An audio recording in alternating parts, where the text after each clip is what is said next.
Welcome, everybody. We are live. It is episode 15. It is Darlington. It is throwback weekend. It is Joey Logano doing Joey Logano things. That's the only Yeah. way I can describe it. We are shaking up the lineup a little bit tonight. Our friend Aaron Simmons, who is normally in the seat far left of me, right of me, I don't know what direction that is on everybody's screen, is out with a sore throat tonight. But we are joined by David Bowers, known in the Xbox world as Suspect Spotted, and Zachary Brandevold was here just a minute ago, but apparently he is doing his David Copperfield impersonation and is disappearing on us. But hopefully he will reappear shortly. But David, how are you doing this evening? Thank you for joining us on short notice. Oh yeah, no problem. I am excited to be here. I love watching this every week. It's a lot of fun. I like to be a part of it as well. I actually asked Zach a couple weeks ago if you guys needed a guest, but yeah, thanks for having me. Always a good time. All right, welcome. And there, doing his reappearing act, Zachary Brandevold, coming to us live from North Carolina. How are you tonight, Zach? Doing well, doing well. A little bit stressful trying to get everything situated today. Kind of got back late and had a bunch of stuff to do, but we're good now, ready to roll and ready to talk about some racing tonight. All right, and we got all kinds of stuff going on in the chat. I can't even keep up with all of it. But we got Shane Michael Burt joining us, Adam Lauer, both those two having a little conversation here. Looks like they are becoming friends. Mark Schisler, Suspect Puggy, is joining us tonight too. So we got some viewers in. Mike Hora, another consistent viewer there. Thank you guys for tuning in. We will try to get most of these comments up, but let's talk racing. And I am going to do a review of the truck race and the Xfinity race. Then we will hand it over to Zach for the Cup race. But let's start with the truck race and kind of tell you everything that went on here. So, first thing in the truck race, John Hunter Nemechek gets on the pole. Now, why am I mentioning that other than that's not a huge story? He got on the pole by 4 tenths of a second. 4 tenths. There was nobody even close to him. And as you watch the race play out, he was clearly the fastest truck all day long, but you wouldn't know that if you just kind of followed along the running order. So, other things to note before we get started. We are here on the show, big fans of Matt DiBenedetto. Matt DiBenedetto did the Coors Light Silver Bullet Sterling Marlin throwback scheme and apparently won Best in Show paint scheme. So congrats to Matty D on that. So, um, Yes. yeah, and that was an awesome paint scheme. We looked at a lot of the paint schemes last week. So here is the deal. Stage one, and this is a theme coming from the back. You're going to hear this theme a lot in both the truck race and the Xfinity race. Okay. Caution number 2, second caution of the day. Lawless Allen spins about halfway through. 10 trucks stay out. Now, this is Darlington. Darlington, I think, is the track where Larry Mack did the thing with the cheese grater to talk about how it eats up tires. Pretty much every time there is a caution, as long as you got a set of tires on pit road, you want to grab them. 10 trucks stayed out, including John Hunter Nemechek and our boy Matt DiBenedetto. Did not work for anybody. To say that it was a failure would be an understatement. Put it this way, Matt DiBenedetto started on the front row with old tires. 25th place by the end of stage one. Nemechek, fastest truck all day, wasn't even in stage points. So didn't look good for any of them. Parker Kligerman, though, grabs his first ever stage win. So congratulations to Parker Kligerman. First stage win at Darlington. We get to stage two. Now, stage two, John Hunter Nemechek. You know, sometimes it's not your day, and sometimes it takes a really fast truck to make up for it. John Hunter Nemechek has to repit under the caution because he had a loose wheel. So Nemechek comes back in. He's at the back trying to work his way through the field again here as we get to stage two. Okay. Todd Bodine, big spin, didn't hit anything. Great save. Okay. Crafton had problems on pit road. We only had 3 cars stay out this time. Carson Hocevar gets the stage 2 win. Carson Hocevar, another first-time stage winner. So 2 stages, 2 first-time winners. Okay. Then we get to stage 3, and I don't know what happened on pit road, but Carson Hocevar loses 6 spots on pit road. They never covered it. They never addressed it. But oh my gosh, you talk about a guy having a great day, and pit road, the money stop at stage 3 cost him. Parker Kligerman loses 3. John Hunter Nemechek gains 3. Okay. As we go through this, it becomes late in the race. Nemechek and Chastain battle for actually a lap and a half on the restart, but Nemechek prevails. We had some cautions late. Everybody comes out, and now we've got coming down to the end. Last restart, 6 to go, getting set up for a green-white checkered. Ross Chastain, who was in there, he does not go when the restart. Truck is stuck in second gear. Nemechek grabs lead, pulls away. Fastest truck all day, overcame every obstacle thrown at him. Carson Hocevar, second place, second consecutive week for Carson Hocevar for the second place finish. John Hunter Nemechek, fastest truck all day. Thankfully, he had some trouble on pit road, or it would have been a boring race because he would have just walked away with everything. Thing at the end, though, somebody from the crowd, while Nemechek is doing the interview there in front of the flag stand, throws something at him. A full bottle of beer or water or something. They later reported the security found out who it was. I'm not sure what they did to the guy, but man, that I don't know that it could have really seriously injured him, but man, that would have hurt, somebody chucking a full beer bottle at you from however far away. But I mean, when you heard that thing hit, it was bam. I mean, it made Nemechek jump, but to his credit, he was unflappable. He just continued on with the interview. But my God, that hits you in the head. That's going to leave that's going to hurt. So glad they caught the guy. But that was the truck race. Man, Nemechek had absolutely no luck, whether it be pit strategy or a loose wheel on pit road. But the truck was so fast, it did not matter. He still pulls off the win. So, David, I don't know if you got a chance to watch the truck race. Zach said he didn't. Any comments on the truck race or any storylines that I didn't cover there? No, not that I know of. I unfortunately didn't get to watch it. Was out in the horse barn working, so. Yeah. Adam Lauer commenting, way to get your first stage win, Zach.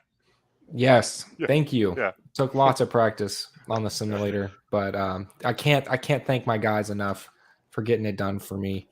I wouldn't have been in that position without them. How gracious is he? After they lost 3 spots for him on the money stop in stage 3, and he's still giving him credit. Hey, that is the most un-Kyle Busch-like comment I've ever heard. A fucking asshole. I'm just kidding. But anyway, no, I thought it was an interesting race. I did watch the highlights. I didn't watch the actual race, but I watched highlights. I thought it was an interesting race based off of that. I would agree with you that I did watch qualifying. Based off of what I saw, I thought it was going to be a Nemechek runaway, but it wasn't. We obviously had a little interesting aspects of the race. So still interesting that he ended up winning. Man, he's seeming like he's having like a Kyle Busch-esque year with multiple wins on the season and dominating at different racetracks. I don't know. Yeah. Well, he's in KBM equipment, and so I think in the truck series that is probably the best equipment on the track. But man, and we've mentioned this before, but he didn't do anything in the Cup Series, and I was not impressed with him at all. And it really shows that he really did have talent, and none of us who wrote him off knew what we were talking about. That the equipment was just that bad. That when he is in good equipment, he can really run and really win. So congratulations to him on another win. Let's talk about the Xfinity race. Okay, so one of the Xfinity throwbacks is Ty Gibbs running an Interstate Batteries car that is a throwback to Kyle Busch. Start of the race, or actually before the start of the race, Justin Allgaier has battery problems, and he has to forfeit a top 5 starting spot because they had to put a new battery on the car. I so wanted one of the Ty Gibbs crew members to come running over and hand him an Interstate battery. I was waiting for it to happen, but it didn't. One of the junior motorsports guys got the battery to him. He got it in, didn't miss the start, didn't go a lap down, but because he couldn't roll off pit road when he was supposed to, he did have to start at the back, which is our theme for the weekend, coming from the back. So Allgaier is at the back. In stage one, Ty Gibbs really fast early. In 10 laps, he had stretched it out to like a 1.5-second lead. Caution early on. Tyler Reddick gets caught up in it, goes a lap down on pit road as they're getting sheet metal cut away. Car was actually able to continue racing, and he actually came up with a pretty good finish, but had to come from maybe he wasn't a lap down, but he was coming off pit road as they were coming to the green flag. Jeb Burton. Okay, Jeb Burton has a flat right front tire. Okay, and I don't know if you guys saw it or not, but this was hilarious. He comes off the banking onto the apron where it is completely flat, just about on pit road, and the car just spins. One of the announcers says, guess that apron is slick. Joey Logano and Ryan Blaney renewed nothing. Silence. Like they were afraid to say anything. It was the most obvious intentional spin I have ever seen. It didn't even look good. NASCAR quickly eyed that and held him for a lap for an intentional spin. Theme of the day also was on restarts. If it was fresh tires, you wanted the outside. If it was old tires, you wanted the inside. At the end of stage one, it is Noah Gragson, Ty Gibbs, Josh Berry, Justin Allgaier from 37th to 4th in stage one. Those guys kind of ran up front most of it. There wasn't a whole lot that went on in pit road, but how about Justin Allgaier? Speaking of thanking your pit crew, he comes from 4th at the end of stage two to leading them to the green at the start of stage two, picked up 3 spots on pit road. Not a whole lot of action in stage two. It's very clear that the top 5 to 7 guys are the fastest guys there. It's Gragson, Gibbs, Allgaier, Nemechek, Tyler Reddick, and Josh Berry. Okay, so stage three. Here is where Allgaier prevails, and to some degree, he had the fastest car. To some degree, he just executed very well. Allgaier wins the race off pit road to lead him to the start of the green on stage three, picking up 2 spots this time. We have a caution with 27 to go. Josh Berry jumps the restart, and NASCAR catches him. He's at the back, end of his day. Another caution with 10 to go. Allgaier, again, wins the race off pit road, but a few cars stay out. We had actually 9 cars staying out. So you had 9 cars on old tires at Darlington. You think this isn't going to get crazy? 9 cars with old tires, with Justin Allgaier and Noah Gragson being the first 2 on the new tires. So we then have Allgaier and Gragson flying through the field. Tyler Reddick blows the tire and brings out a caution. Now we are in green-white checker time. Poor AJ Allmendinger.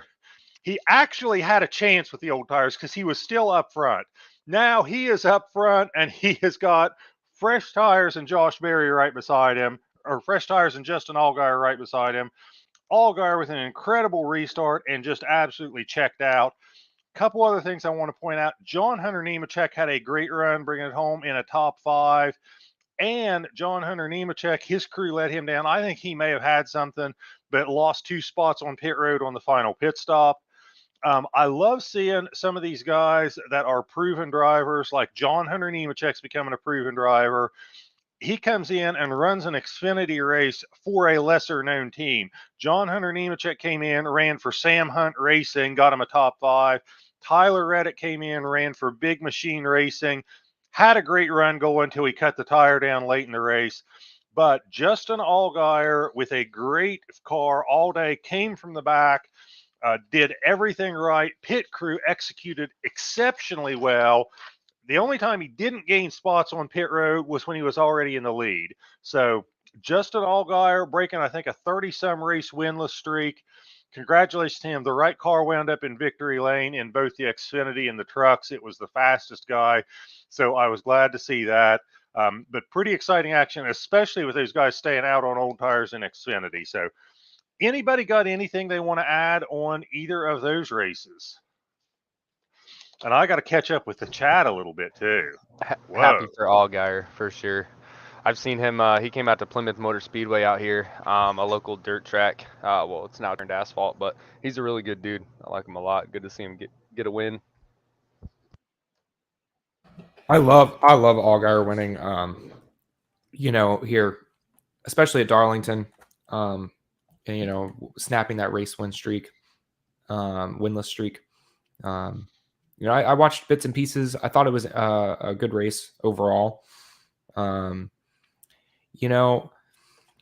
think with the whole jump in the restart thing with Josh Berry, or did you say Sam Mayer? I forget. No, Josh Berry.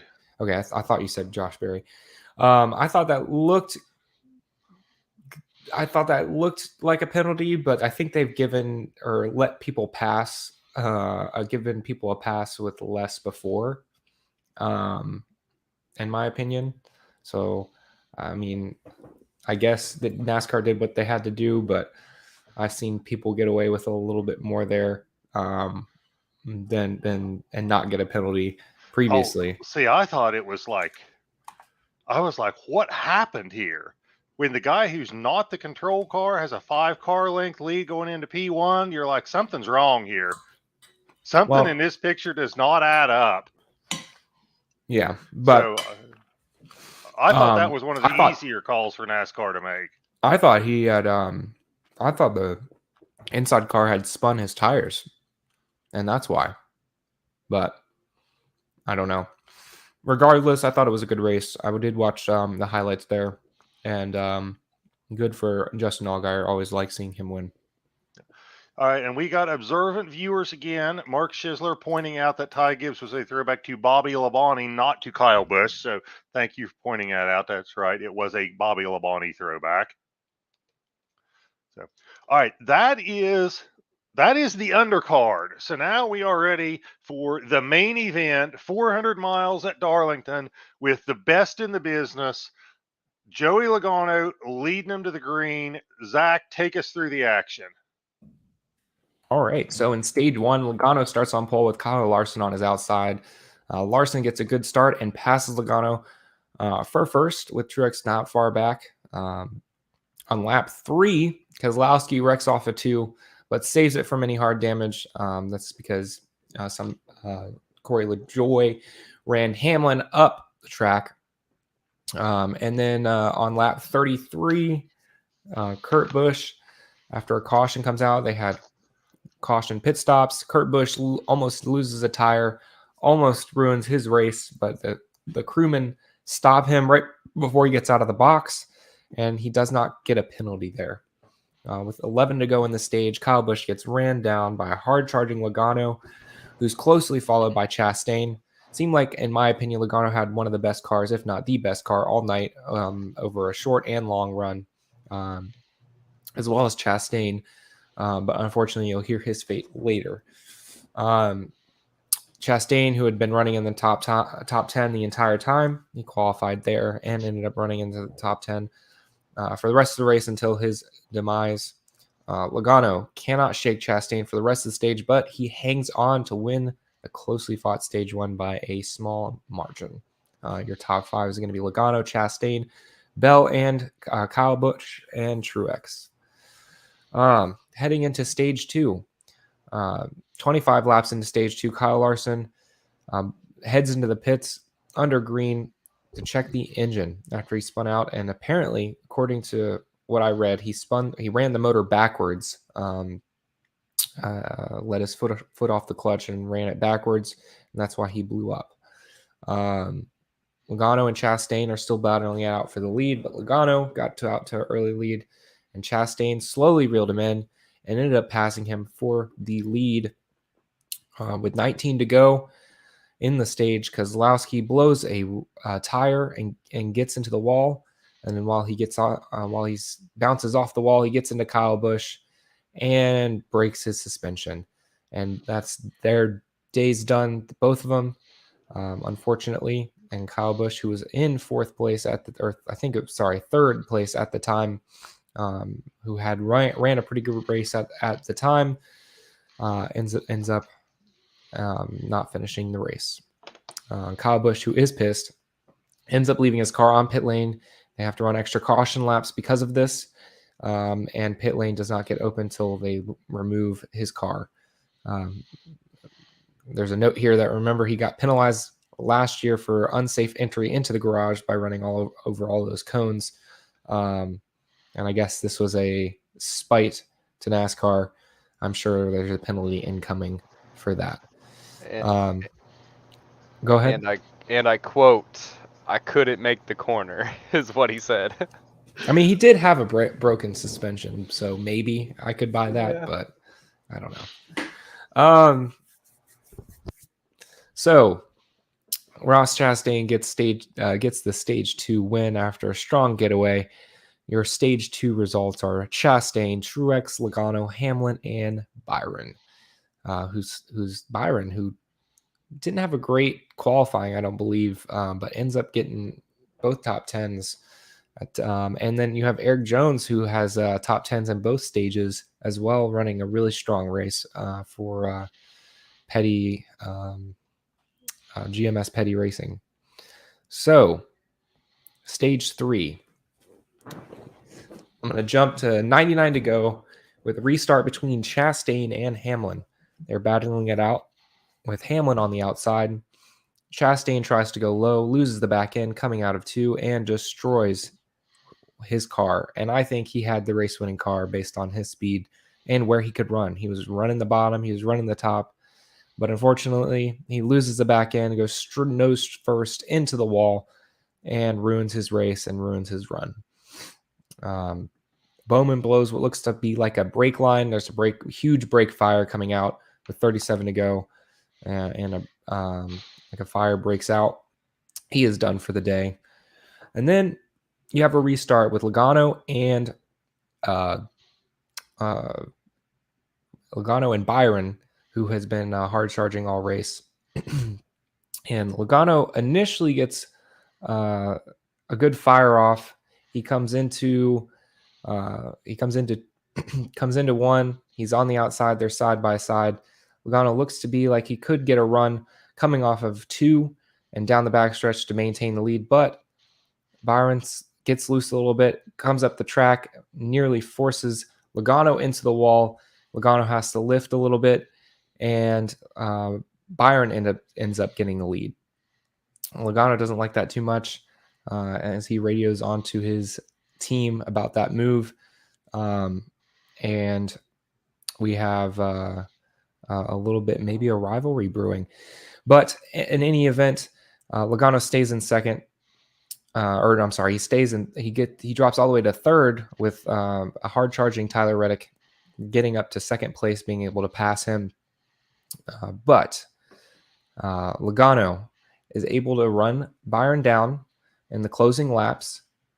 And then we see the move of the day, as I would like to say, with the 2 laps to go. Logano, or coming to the white flag, and turn 4, Logano closes up to Byron, who at that point he looked before Logano closed up onto him, probably with about 10 laps to go. He looked like he was going to win without any challenge. Logano, in 5 laps, closes up to his bumper from almost a second off, and sends him into the wall. And Logano is able to get underneath him and pass him for the lead and go on to win. And unfortunately for Byron, when he got slammed, I wouldn't call it a bump and run. I called it a wreck and run earlier.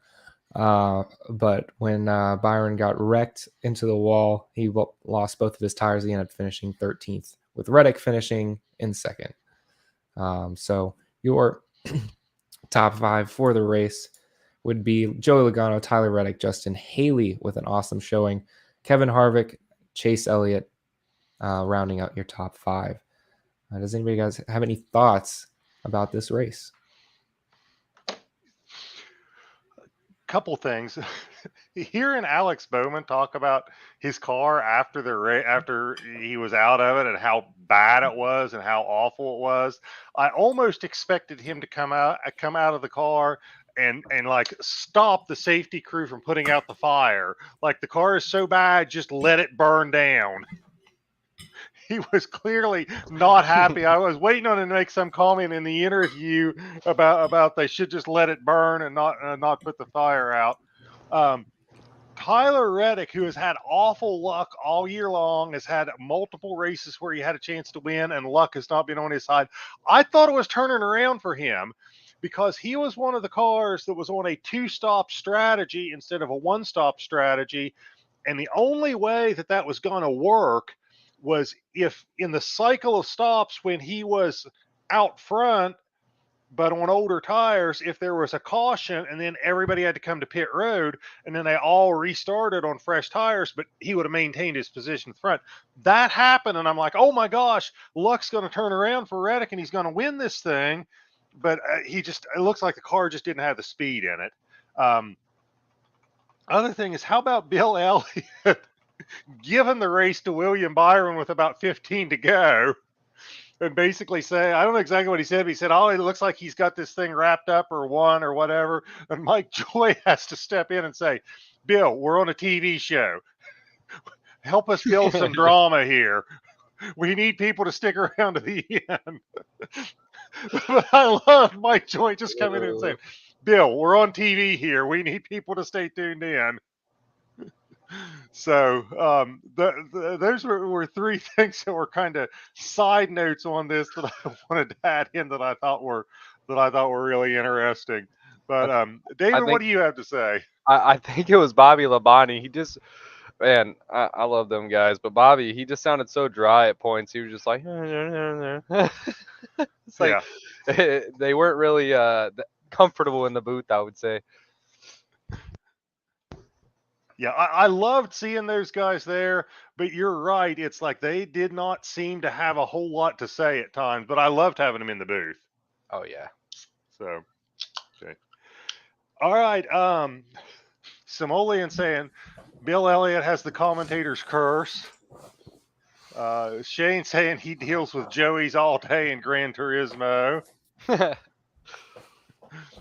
So did you guys already discuss what you guys thought of it, or are we going to discuss that later? Yeah, we did. I was just wrapping up the comments.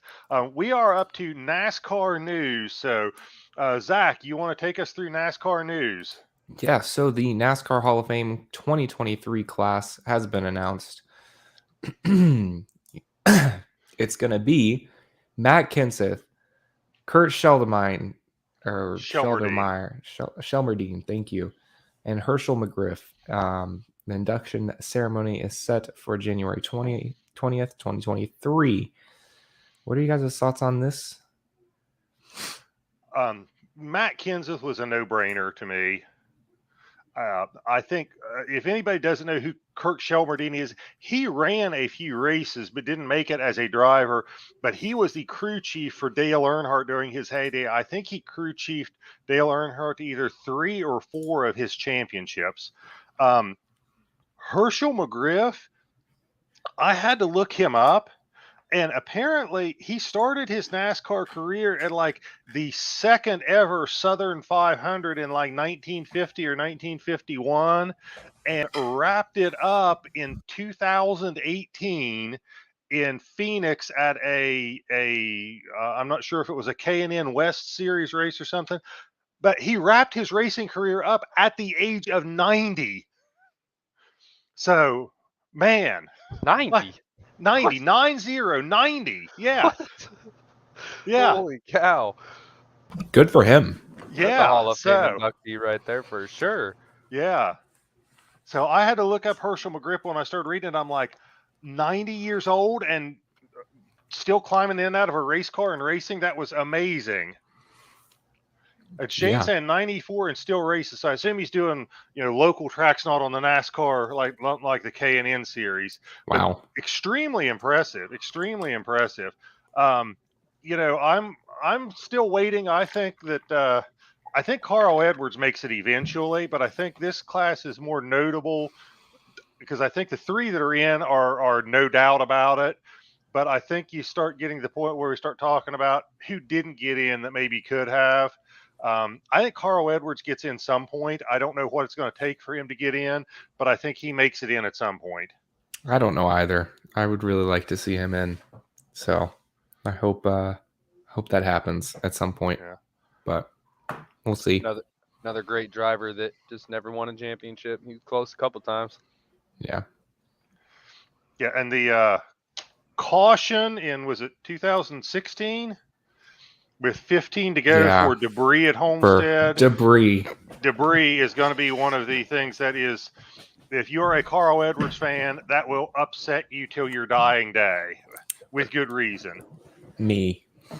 Yeah.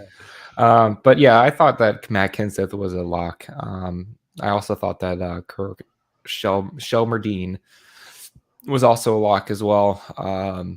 They're hard to go against both those guys. I didn't know too much about Herschel McGriff, so good for him. I mean, hey, it sounds like three well-deserved Hall of Fame inductees to me.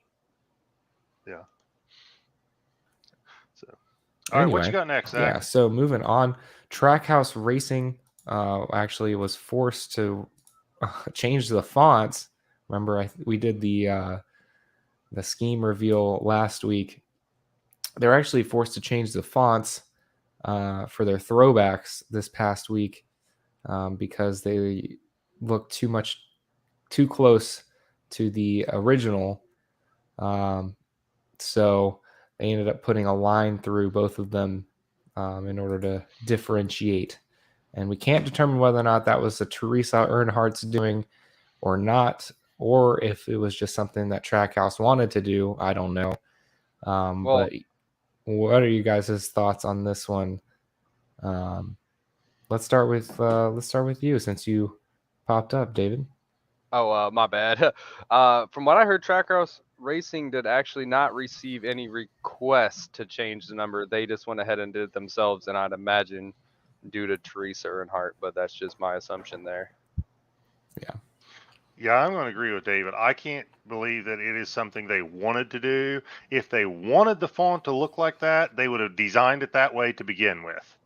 The fact that they came out with it one way and had to change it tells me somebody was making them change it, that it wasn't something that they wanted to do. So, and what I don't understand is normally they have really close ties to RCR, since they originally began out of RCR's facility. So you'd think that they would either know that this was going to happen or would get permission first. But I guess not. Either way, they had to change it.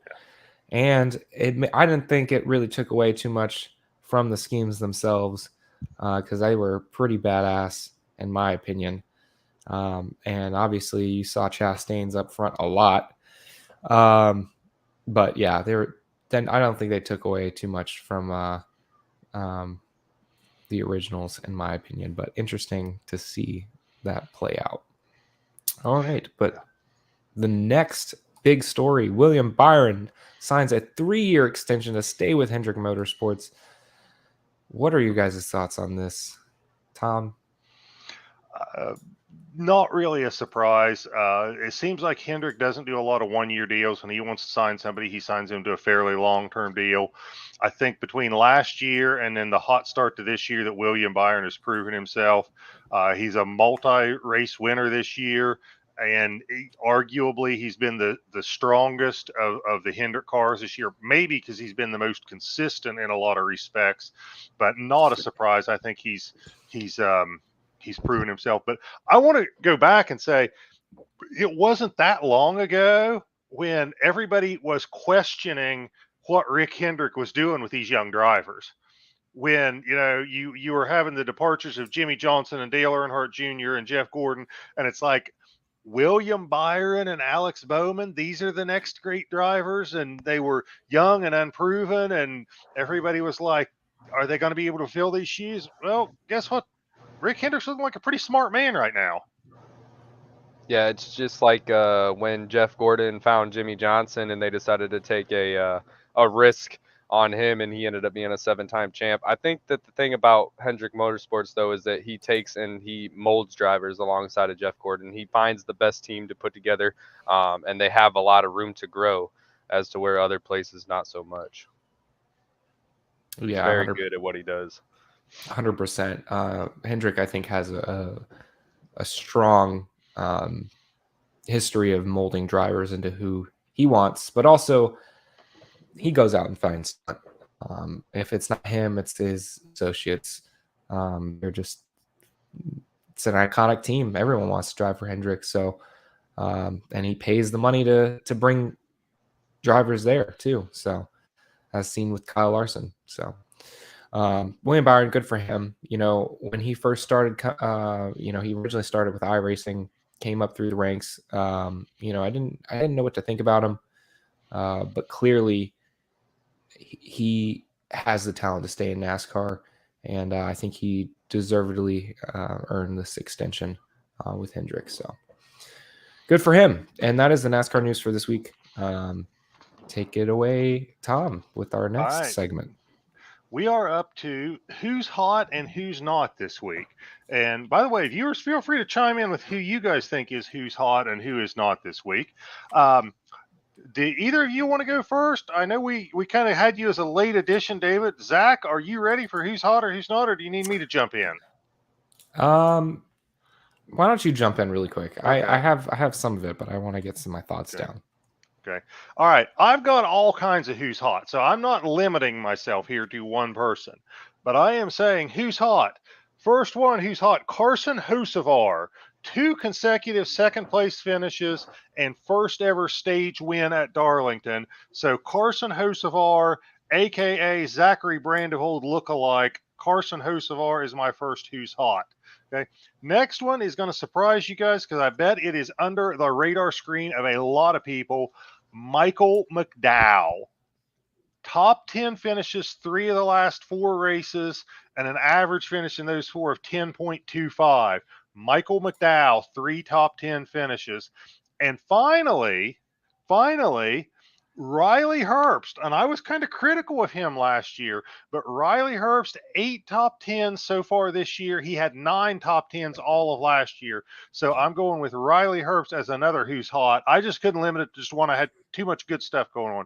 As far as who's not, Brad, as we like to call him sometimes, Brad Kozarewski, otherwise known as Brad Keselowski. But unfortunately, he is living up to the nickname more than the title of former champion. Average finish of 19.8 over the last 11 races with no top 10s. He needs to shake that nickname I gave him of Brad Kozarewski and get back to driving like the former champion that he is, though. So that's my who's hot and who is not. All right. All right. Zach, go ahead. Jump in here. I'll go ahead and go first. Well, I was going to go with Eric Jones as my hot. Actually, I think I still will. I think I have 2 like you do. I'll go with Eric Jones, and then my other one, Justin Haley. Eric Jones, he was in the fight, the top 10 all day.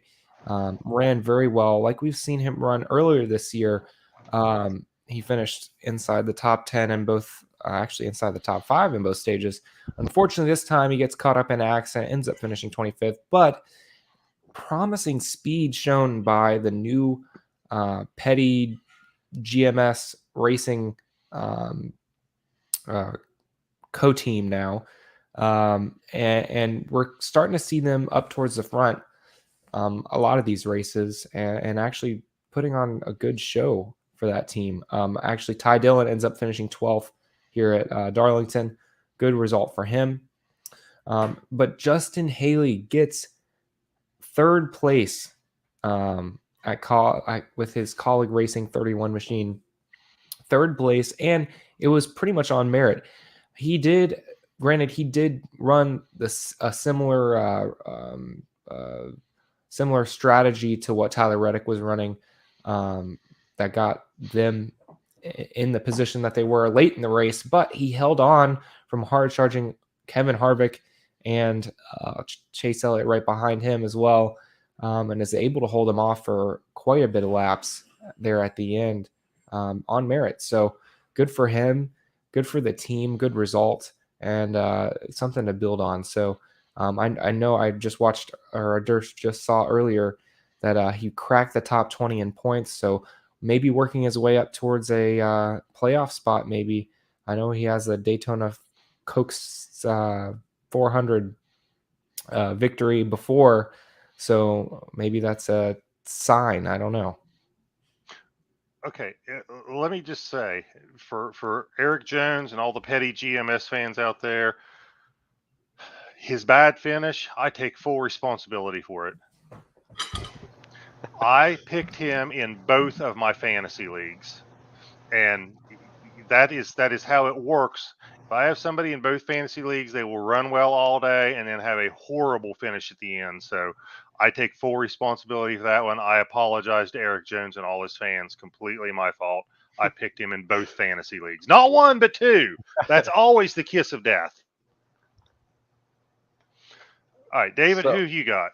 So my who's hot was definitely going to be Tyler Reddick. I mean, that man has been finishing second place. He has been up front.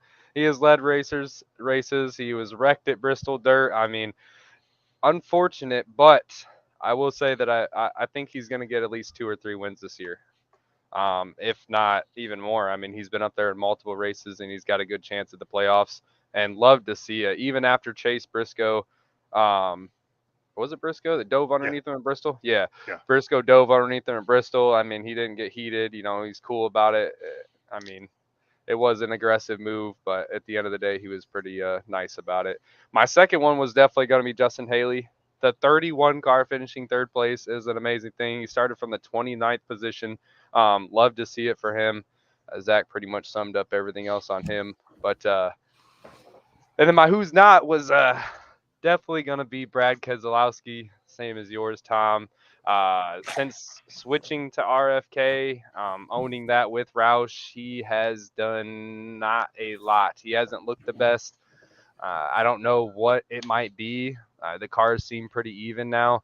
The equipment is all pretty even. He drove good in the 2 car, and now, I mean, he's still in a Ford too. It's just, it's baffling. I don't know what's going on there. Maybe not chemistry with the team or something, but he's just not showing out like he used to. Yeah, I think it's still, he's in subpar equipment. I think what this new car has done is it's made it possible for a team like Petty GMS to be competitive if you figure it out and get it right. But if you don't figure it out and get it right, you're still going to be in the back no matter how good you are. And I just don't feel like RFK has got it figured out, because I don't think we've seen much out of their other team. They had a good starting spot last weekend, starting on the front row, but I just don't feel like that organization as a whole has speed right now. Yeah. It's weird how to me, it's weird how they're fast at certain tracks, and it just seems like they're 25th place car at best at others. Last race we saw that Buescher was in the top 10 for quite a bit. And I forget what actually ended up happening to him, but I do remember that he was in the top 10 for quite a bit. Meanwhile, his teammate was way back in the race. So I don't know. There's a lot of disparity. It's not for a lack of money, though. RFK has brought in a lot of sponsors recently. You have Keselowski taking an ownership stake. So clearly, it's not from a lack of money. They got to figure something out, because it's not working, whatever they're doing. And if you're going to keep trying the same thing, you're going to expecting different results, you're going to fail. That's the definition of insanity, doing the same thing over and over again, expecting different results. Yeah.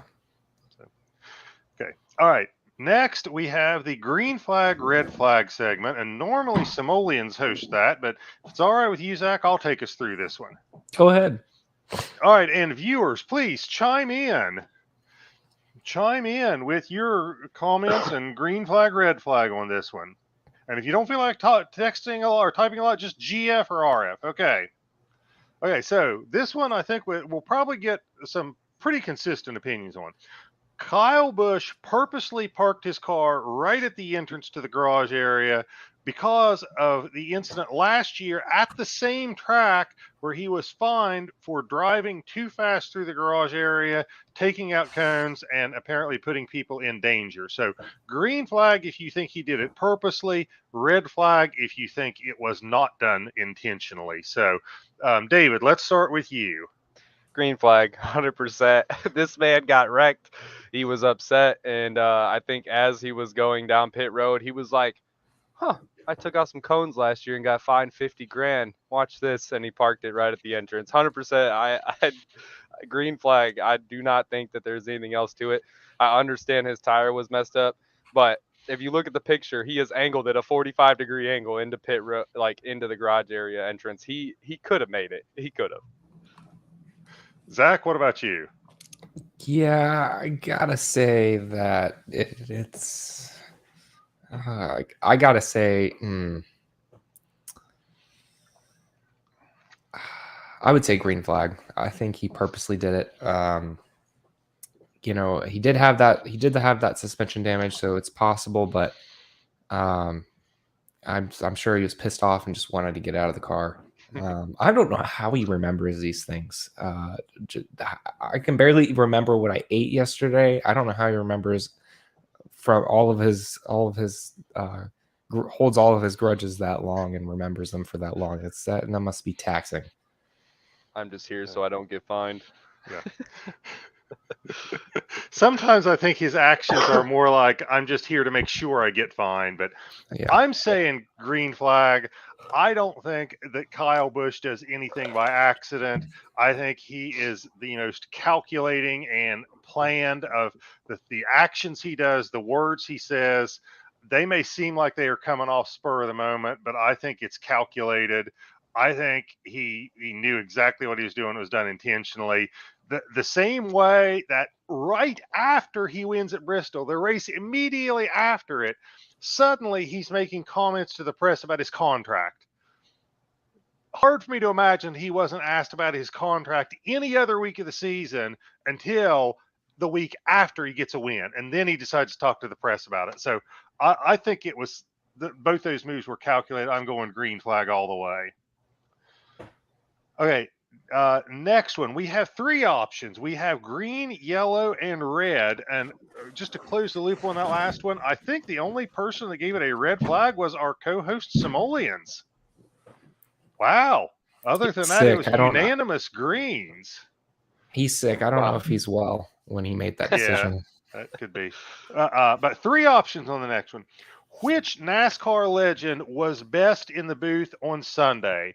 Green flag for Richard Petty, red flag for Bobby Labonte, yellow flag for Bill Elliott. Let's start with you, Zach. Man, put me on the spot here. I would have to say Bobby Labonte. I thought he made the most cohesive. Although there is an argument for Bill Elliott, I thought Bobby Labonte was the most cohesive and just sounded natural to me in the booth. I'm gonna have to say red flag. Okay. All right, David, what about you? Man, it's a tough one for me. It's almost a toss-up. Like, I feel like all three of them were kind of just not used to being in the booth. They were just there for the throwback week. Like you said, 15 to go. Bill Elliott's just like, William Byron's got it tied up. But, we can go now. So I really can't choose between. I'm gonna go with a black flag. I really can't choose one over the other. Okay. All right. I'm actually going to go, despite his comment about it being wrapped up too early, I'm going to go yellow flag, go Bill Elliott. I just felt like through the course of the stage, he had more to say. He had more points to make. He talked more. He also avoided the temptation of talking all about his son, which I thought was great. Now, he did have the advantage of being there stage 3, which is the longest stage. But I like Bill Elliott the best. I would love to have had them tee up Richard Petty to just have him tell some stories. I didn't feel like they set him up very well because I remember Richard Petty has some great stories and he's a great personality and great storyteller.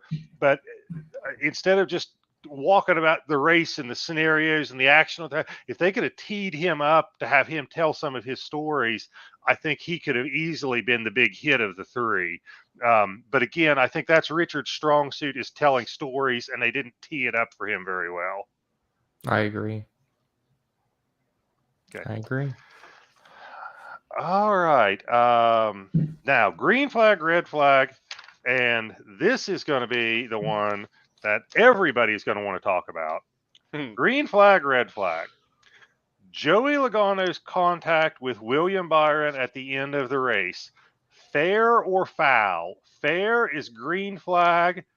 Foul is red flag. So what do you guys think of the Joey Logano contact with William Byron?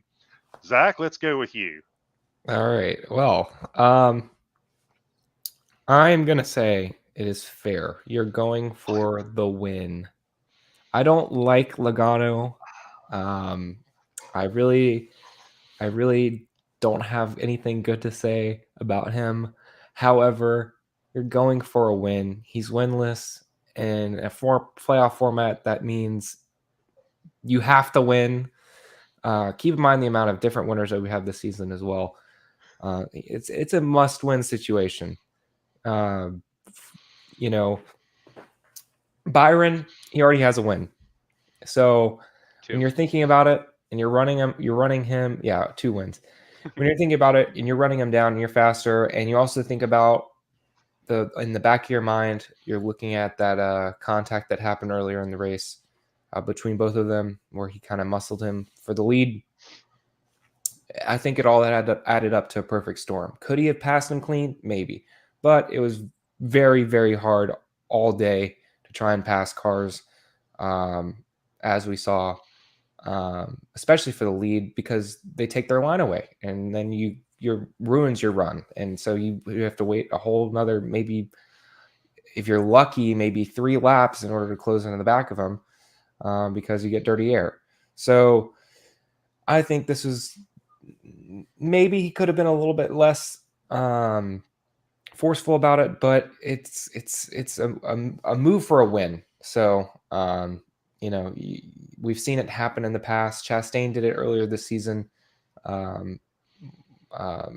Even before previous years, we've seen it. So it's nothing new. It's just people don't like Logano, I think. So they're getting pissed off about that. So I think it's fair. It's for a win.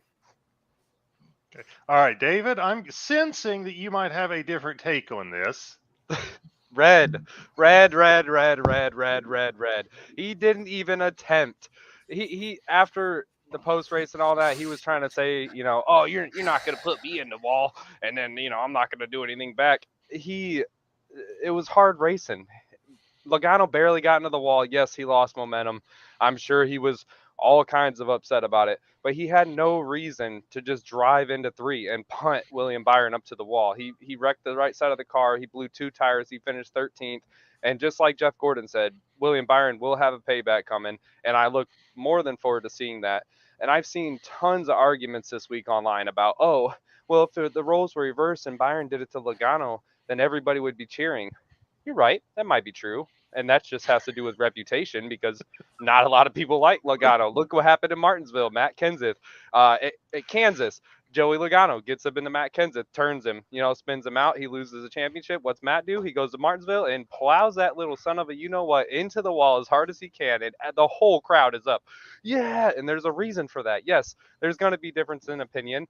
But at the end of the day, Joey scraped the wall and then turned around and just punted William Byron into the wall. I don't care what driver it is. I don't care who was involved. That totally red flag, uncalled for, not cool. And I'm more than looking forward to seeing William Byron just destroy Joey in whatever race he chooses. Okay, so let's talk about this a couple of things. First, go back to that Martinsville incident. This is Matt Kenseth. How big of an a-hole do you have to be to make Matt Kenseth that mad? Because Matt Kenseth is like, he is like the Clark Kent to everybody else's Superman as far as being mild-mannered. And that was also famous because that was the day that Kenseth became a verb. Yeah. Yeah, you really Kenseth him. Yeah. Okay, so I was watching it, and I had my son sit down and watch the last few laps with me, and I said I did not know at that time that Logano had been put into the wall earlier. I completely missed that on the restart, so I didn't even know that. Not knowing that, I was sitting telling my son, I'm like, he's going to hit him. I'm like, he's Joey Logano. If he gets there, he will hit him. I guarantee it, because he's Joey Logano and he is the most aggressive driver out there. Okay. So I didn't know that it was a payback type of thing. I just knew it was Joey Logano and he was going to do it.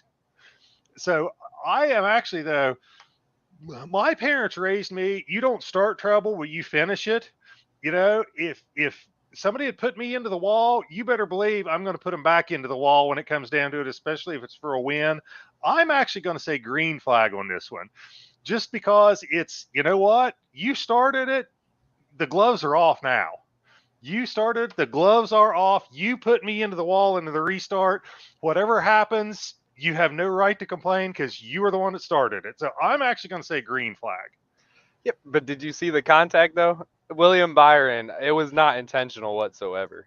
I don't know, intentional or not, it happened. It doesn't matter if it's intentional, but that's not the point. He could have lifted, because we saw Chastain get loose coming out of 2 that one time. We saw other people all day have to lift off of 2 a little bit, and that allowed the high side to get a run and pass people. That's why the leaders pick the outside. But when you have somebody who doesn't lift and pushes somebody into the wall, makes them lift and try to avoid action and in the wall, then the roles are reversed. And frankly, I didn't see that move that Byron did to be too much of a problem. But there's no denying that he didn't lift. He ran him into the wall. Was the payback too harsh? Probably, but it's Joey Logano. Well, and I'm going to say, I think that move I've called green flag on, but I agree with every horrible thing everybody says about Logano. Okay. Thank you. I'm just saying that particular move, I can see it justified, but I agree with every horrible thing that people say about Logano. I would have liked to at least seen a contest of some sort. He just drove through him, put him in the wall. Like, there was no thought to it. He was just like, oh, I scraped the wall, a little paint off the side, so you're done. Plain and simple. It just drove through him. So Unfortunately, we wouldn't get a Ricky Craven Kurt Busch throwback race because there's just no running too wide. I wish I could find it. I've got the Xfinity race recorded. I want to go back and watch the Xfinity race. At some point in there, it's almost like Joey Logano called his shot, because he was commenting on the action about something. And I can't remember the exact scenario of the drivers. I'll see if I can find it for next week. And he says something to the effect of, oh, yeah, you do that to me, and it's on. The gloves are off then. And I'm like, he called his shot. He pretty much called in the Xfinity race, this is how I would handle it, and he did. Yeah, but one thing I want to emphasize is that we saw this in the past, in previous seasons, not only the previous seasons, but this season as well. Chastain plowed through Allmendinger for a win, his first win, and people celebrated that. We've seen it or a couple other races this season. Tyler Reddick lost a race because Chase Briscoe was trying to do it. Exactly. So we've seen people wrecking people coming from way far back and getting wins that way. And people celebrate that. I mean, obviously there's the other side to it as well. There's some fans who don't like it, but there's some fans who are not always going to like it. But it's racing. It's racing. I mean, it is what it is. It's for a win. Millions of dollars on the line. You're going to wreck the guy. If you get close enough, you're going to. I guess it's a difference of opinion and we're all racers. We race online, right? So for me, a bump and run would have been fine, but I'm not driving nobody in the wall if they just, barely scrape up against me. Now, if they cause me damage and I can get back to them, yeah, I might rub them in the wall a little bit, but I just didn't like it. It was tacky. I will say I will say this. At least Joey owned it. Okay, Mhm. he didn't pull a True. Ty Gibbs and go in there. Oh, I really didn't mean to do that. Oh, I'm sorry about that. I know I own it. No, he owned it. He's like, you put me in the wall. You better believe you're getting back. At least he owned it. At least he was mature enough to come in there and say, "Oh yeah." So Did you guys see the meme yet? Where it says, it shows Joey and it's like, hey, short track racing. Yeah. I Shows him I pumping only seen it Byron. once. I'm surprised I haven't seen it like 15 times, but I've only It's seen it great. once. Okay, all right. Let's get everybody's blood pressure down and let's move on to talking about a Kansas preview. Man, that was stressful. Yeah. David's walking out on us. He's really mad. No, I'm still here. I got get my He's like, sweater I'm up. done It's with getting you hot. guys. Hey, Simoleon's agreed with me, and he's usually on here, so I'm gonna say it's a 2-2 split. All right. All right. Okay, so going into Kansas this weekend, I don't have my spreadsheet open. Hold on just a second. If one of you guys wants to talk about Kansas, jump in. I need just a second to open up my data bank here. Oh, you gonna share that passcode with me? I need help with my picks this week. Well, I can show you who I'm going to pick, but remember, I picked Eric Jones too, and look how that wound up for him. True. You picked Eric Jones at That Darlington? went well. He was on my fantasy. Well, I put him in the fantasy lineup, Okay. both fantasy leagues. I was about to say that's a long shot. At Darlington or at Kansas, last 4 races. Let's play a game. I will give you the finishes of the last 4 races. You tell me who this driver is, okay? Okay. Kansas, July of 2020, 4th place. October 2020, 2nd place. Don't look it up, Zach. No Googling. I'm not looking it up. Kansas, May of 2021, 2nd place. Kansas, October 2021, 3rd place. So 2 seconds, a 3rd, and a 4th the last 4 races at Kansas. Who is that driver? Fans, if you know who it is, give us a comment, but no Googling.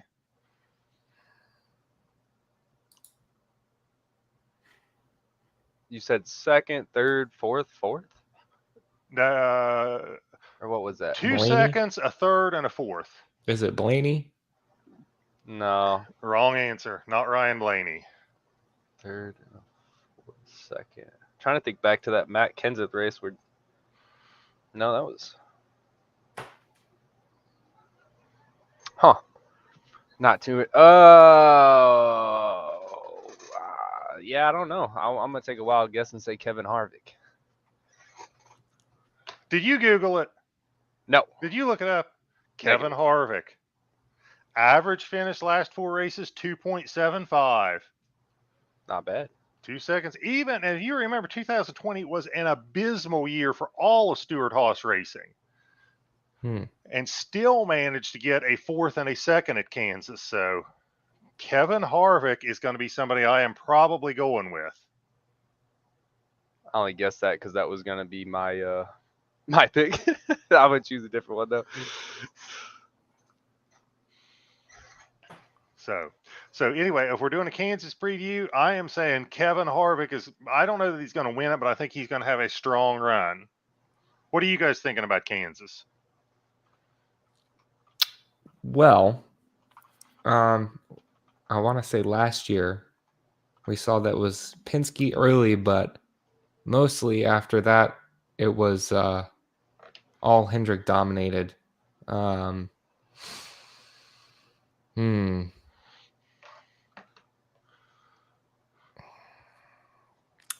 gonna go with William Byron.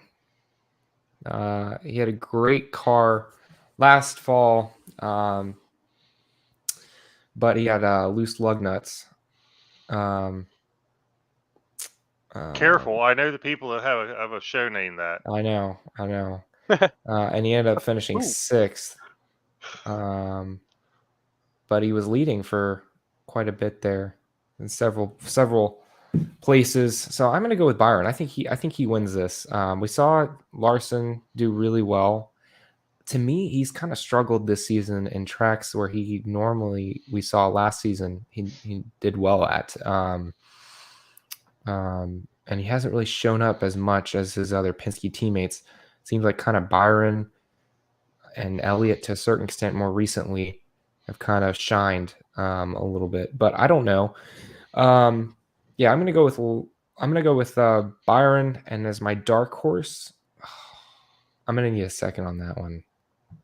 I don't have a dark horse because literally everybody that has a good average finish is a top tier driver. There is nobody in my spreadsheet here. I can share the spreadsheet. I don't know if you guys will be able to see it or not. And the dark horse pick, define dark horse again. Well, you can kind of call anybody your dark horse if you want, I guess. Someone who doesn't typically win. I don't know.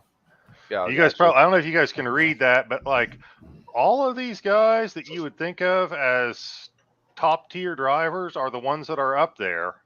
But there's Austin Dillon right there. I would say he's more mid.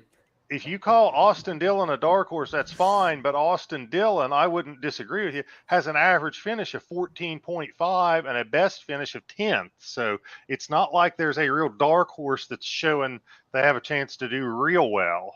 I'm kidding, Puggy. I'm just saying that he's your best. He probably is the best dark horse, and he's got an average finish of 14th.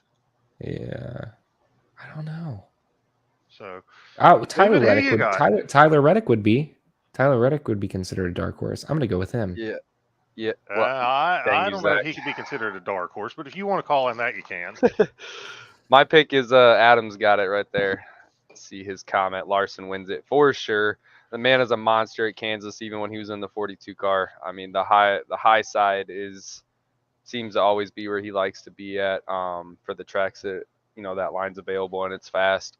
But yeah, I definitely think he's going to take the win. And I was going to take Tyler Reddick as the dark horse, but you're right. He's been doing pretty dang good this season. So I don't know if he's so much of a dark horse, but I'm going to pick him to win every week just because I want to see him to win, Like, he's always going to be my second pick until he gets his first win.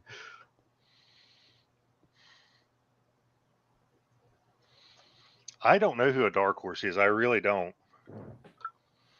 Just pick somebody random. Puggy saying Austin Daniel Suarez. All right, there you go. You heard it first. Daniel Suarez is going to get his first win. Tom predicted it. It's going to happen. Lock, sealed, delivered. So if you will recall, all my picks and all my predictions from all previous episodes have been 100% accurate too. So don't put Daniel Suarez in your fantasy lineup this week because he's for sure going to wreck out. Puggy, I know Adam Lauer saying land and Inspire car. Oh, okay. Hey, crazier things have happened. Yeah. Maybe not, but they will. I mean, a Rick Ware racing car was in the top 20 the past two races. So Cody Ware? Yeah, between Cody Ware and what's his face? Ryan Preece. Past two races for Rick Ware Racing, they've run in the top 20. I don't know where Cody Ware ended up finishing, but I know he ran in the top 20. All right, let's wrap up our picks and let's move on to the white flag. Everybody give their final parting comments on any topic they want to talk about. Racing, not racing, Joey Logano, whatever you want to talk about. Don't start with me first, please. Okay, let me ask a question. And viewers chime in here. Tell us what you think. Was thinking about an idea, and Zach and David, nobody's heard of this, but talking about an idea of, say, playing a game every week. I describe something that happened on the track or something somebody said, something somebody did. Then you guys tell me, was it Joey Logano or was it not Joey Logano? Yes. I'm down also for this. Thought about having one of our regular viewers and the number one Landon Castle fan give us a Landon Castle report every week. Hey, that'd be cool. Because I Adam like that. Lauer is the #1 Landon Castle fan. But what do you guys think? Do you guys want to hear a Landon Castle report every week? And would you like to play a game of Joey Logano or not Joey Logano? I like it. Anything to make fun of Joey. I mean, sounds like a fun game. I wouldn't mind doing Joey Logano or not Joey Logano. Look how nonchalant you make it sound. I wouldn't. Yeah. That sounds like fun. Yeah, there you go. So, okay. All right. What are your guys' parting comments? Because that's not mine. I actually have a parting comment. I'm just gonna say, I know you weren't ready, Zach. I'm just gonna say thanks for having me. It was fun. I like being up here with you guys, watching you guys every week. I race with you guys and do league stuff with you guys, and it's always a good time. So I appreciate it. Anytime you want another guest, I am game.